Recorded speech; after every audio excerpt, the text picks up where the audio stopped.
Uma história de cinema, sem dúvida nenhuma, é uma história muito trágica, inclusive, que é o caso de uma norte-americana de 29 anos que foi condenada à morte por matar a amiga grávida de 21 anos. E não é que ela matou, ela esfaqueou essa amiga, abriu a barriga da amiga, arrancou o bebê da amiga e saiu com o bebê, inclusive como se fosse dela, né? E aí veio o julgamento em relação a isso. O bebê, infelizmente, morreu, a mãe do bebê também morreu, e agora ela que vai morrer, porque ela, o nome dela é Taylor Parker, ela foi condenada à morte por matar a sua amiga e também por matar o bebê lá no Texas. A sentença foi anunciada na semana passada, no final da semana passada. Em 2020 foi quando aconteceu esse crime. Ela deu 100 facadas na barriga da amiga. Né? Ela estava grávida de 7 meses. É uma história muito, muito forte, muito pesada. E termina de uma maneira muito pesada, que é a pena da morte também lá nos Estados Unidos. E eu queria te ouvir, Marilis, como é que você analisa esse caso trágico, horroroso, e que termina também dessa maneira, né, com a morte dela? Fabíola, é difícil analisar uma história dessa, né? Tem muitas camadas de tragédia. Eram amigas, assim, o que pode ter passado na cabeça, o tamanho do desequilíbrio mental dessa pessoa que cometeu esse crime bárbaro. Ela, quando foi encontrada com essa criança, a criança ainda estava com como fala, o cordão umbilical ainda preso nela, e ela fez de conta que ela tinha acabado de ter aquele bebê. Quando foram levados para o hospital, a equipe médica constatou que ela não tinha tido nenhum filho, a criança acabou morrendo. Agora, a questão da pena de morte nos Estados Unidos, que eu acho que é uma solução bárbara num país que se fala tanto sobre a questão dos direitos humanos e tal. Estados Unidos tem um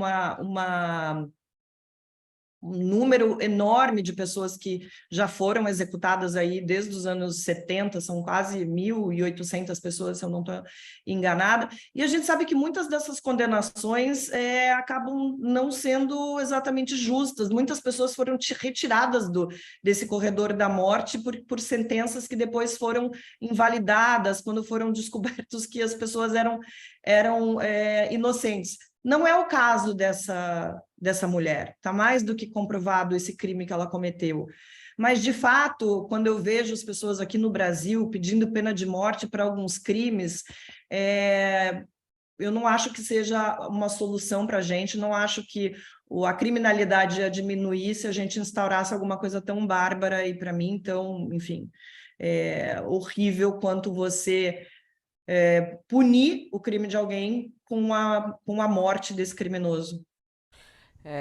Com essa sentença de morte da Parker, ela se torna uma das 7 mulheres que estão no corredor da morte, condenadas à morte na Justiça do Texas. Isso de acordo com as estatísticas do Departamento de Justiça Criminal do Texas.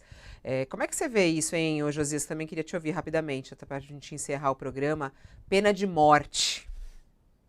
Esse caso mostra que a insanidade não tem nacionalidade, né? Maluco tem em toda parte, né? Esta personagem que mata a amiga e fez, na prática, ela fez um parto na ponta da faca, né? Devia estar com uma inveja insondável da gravidez da amiga, né? E matou 2 pessoas. O crime é hediondo e merece punição máxima. Agora, eu também não compartilho da ideia de que pena de morte é solução para redução de criminalidade ou para qualquer coisa que se tente justificar. A pena de morte não é saída. Se fosse, a criminalidade seria baixíssima nos Estados Unidos, e sabemos todos que não é. Né? Nesse caso, até seria mais recomendável, porque há também nos Estados Unidos a pena de prisão perpétua. Né? Então, seria muito adequado para essa personagem a prisão perpétua. Ela condená-la a remoer perpetuamente esse crime que ela cometeu, acho que seria uma pena mais draconiana do que simplesmente matá-la. A morte vai aliviar o sofrimento de uma personagem que comete um crime hediondo como esse.